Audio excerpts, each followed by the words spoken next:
સુરતના સિંગણપોર વિસ્તારમાં ડબલ મર્ડરની ઘટનાથી સમગ્ર સુરતમાં સનસનાટી મચી ગઈ છે, જેમાં બે મિત્રોની છરીના ઘા ઝીંકીને હત્યા કરી દેવામાં આવી છે। શું ઘટના હતી, શું ખુલાસા થઈ રહ્યા છે, વિગતે વાત કરીએ। નમસ્કાર મિત્રો, હું લઈને આવી છું તમારા માટે એક એવી સુંદર તક જે તમારા ટેલેન્ટને નવી ઓળખ અને એક નવી દિશા આપી શકે છે।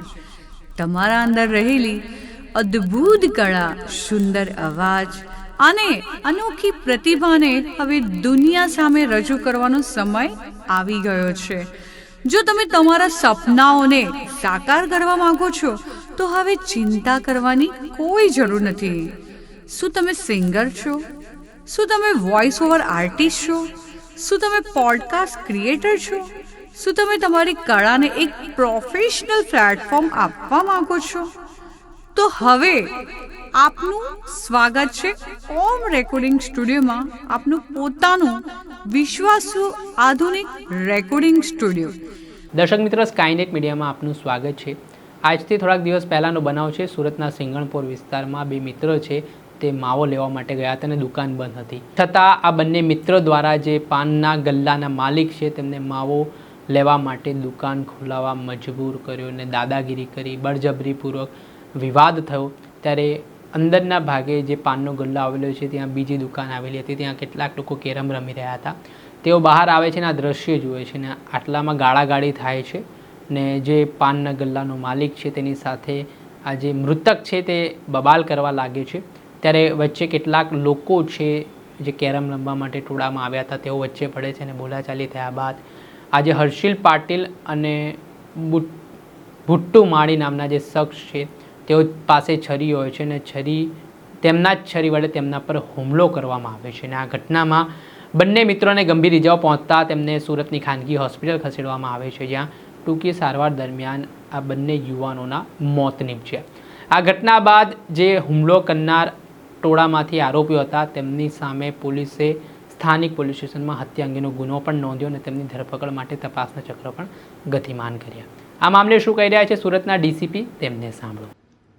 सर, सिंगरपुर में डबल मर्डर की घटना बनी, शो हकीकत से कई रीति तपास। सूरत शहर के सिंगरपुर पुलिस स्टेशन में रात को एक मर्डर की घटना बनी है, जिसमें दो लोगों की डेथ हुई है। इसमें मरण जनार है, उसका नाम भाटू माली और हर्षल पाटिल है। ये दोनों महाराष्ट्र के रहने वाले हैं, पर प्रांतीय हैं। घटना की विगत ऐसी है कि रात को 4 लोग, जिसमें से मरण जनार भी हैं, ये लोग मुगल टी स्टॉल पे आते हैं और मुगल टी स्टॉल पे ऐसा बोलते हैं कि उसको मावा खाना है ऐसा करके। तो दुकानदार जो है वो बाहर बैठा होता है, उसने बोला कि शॉप अभी बंद है, लेकिन शॉप के अंदर 4 लोग बैठे थे जो कि कैरम खेल रहे थे। इसने ज़बरदस्ती शॉप खुलवाया और अंदर जाके उससे लड़ाई झगड़ा किया और फिर ये लोग 6 लोग जो थे वो अपने अपने रास्ते चले गए।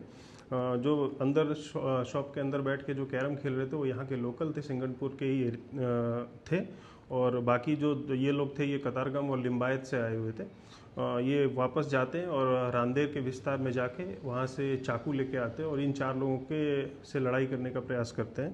फिर इन 6 लोगों के बीच में लड़ाई होती है और इन 6 लोगों की लड़ाई के बीच में जो आरोपी जो था, जो फरियाद इसमें मरण जनार है, ये मरण जनार चाकू लेके आता है मारने के लिए और इसको खुद ही इसको चाकू लग जाती है और इसकी डेथ हो जाती है। दूसरा जो आदमी है उसकी भी सारवार के दौरान डेथ होती है। टोटल 2 लोगों की मरने की खबर है।